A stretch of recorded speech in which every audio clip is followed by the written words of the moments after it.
Halo para kaum rebahan yang lagi nunggu sesuatu. Hari ini kita akan membahas Donghua Beyond Time Gaze episode 7. Siapkan camilan kalian karena episode kali ini penuh emosi, pengkhianatan dan perpisahan yang menyayat hati. Oke, lanjut. Di episode sebelumnya diceritakan bahwa Suking berhasil menerobos masuk ke kediaman kepala camp dan membunuh Tuan Isu. Tindakannya itu menjadi awal dari konflik besar yang tak terhindarkan. Dan inilah Beyond Time Guys episode 7. Episode dibuka dengan suasana yang tegang. Pemilik camp berusaha menghentikan konflik. Ia memperingatkan Suking bahwa jika pertempuran ini dilanjutkan, maka perang terbuka dengan sekte besar Fajra akan terjadi. Namun di balik kata-kata damainya tersimpan niat tersembunyi. Suking berdiri dengan tenang, tatapannya dingin, sulit ditebak. Tiba-tiba ia memuntahkan darah, tubuhnya terlihat melemah, seolah-olah ia telah mencapai batasnya. Pemilik camp melihat itu sebagai kesempatan emas, mengetahui Suking terluka.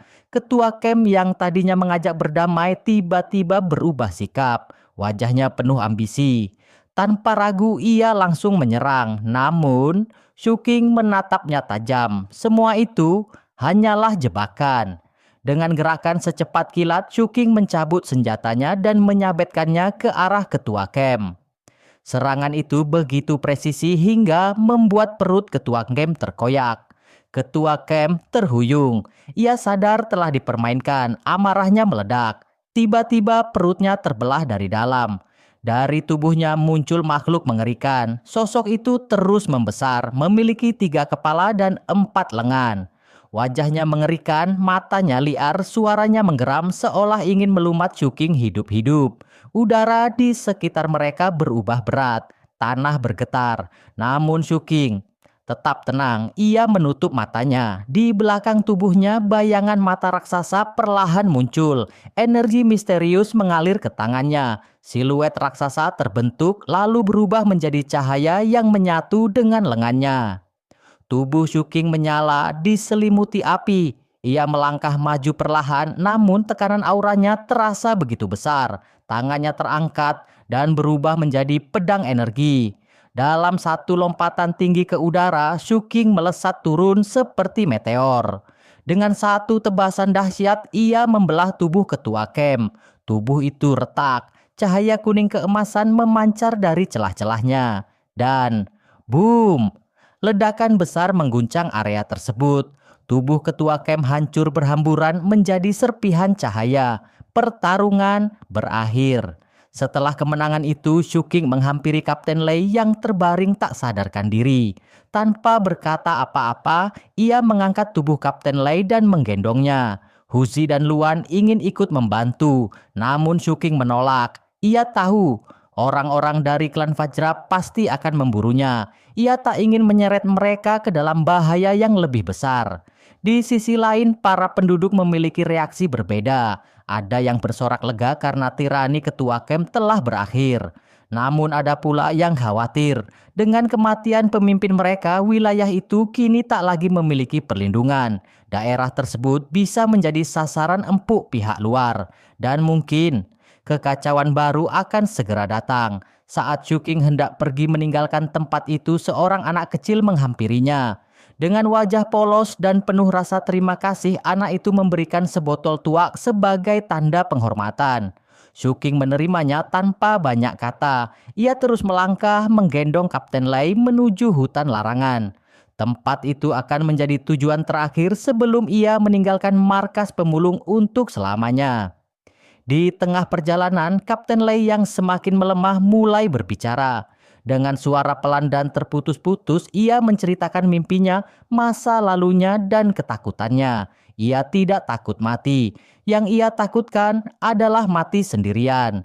Dan hari ini ia bersyukur karena Suking ada di sisinya. Di bawah pohon besar, tempat pertama kali mereka bertemu, Kapten Lei menghembuskan napas terakhirnya.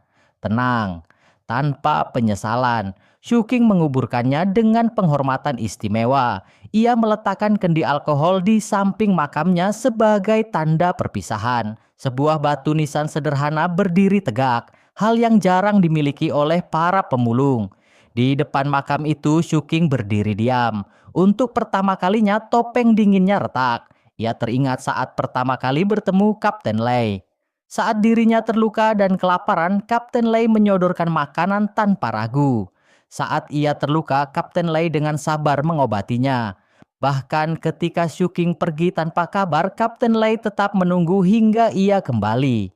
Kapten Lei seperti sosok ayah baginya, meski sedang sakit, ia tetap berusaha memasak dan menyiapkan makanan. Senyumnya selalu hangat, tulus. Kini, sosok itu telah tiada. Air mata perlahan jatuh dari mata Shuking. Ia merogoh sakunya dan menemukan sebuah permen. Ia teringat pada seseorang yang pernah berkata, "Jika kamu merasa sedih, makanlah permen ini, maka kesedihanmu akan hilang." Shuking mencoba memakannya, namun duka itu tetap tinggal. Tatapannya berubah, lebih tajam, lebih dingin. Di bawah pohon itu bukan hanya Kapten Lei yang dikuburkan, namun juga masa muda dan kepolosan Shuking. Dan berakhirlah episode kali ini.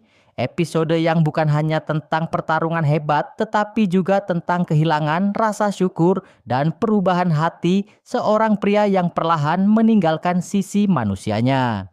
Bagaimana kelanjutan perjalanan Shuking? Akankah klan Fajra benar-benar memburunya?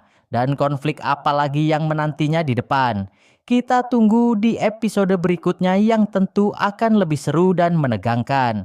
Sampai jumpa di pembahasan selanjutnya.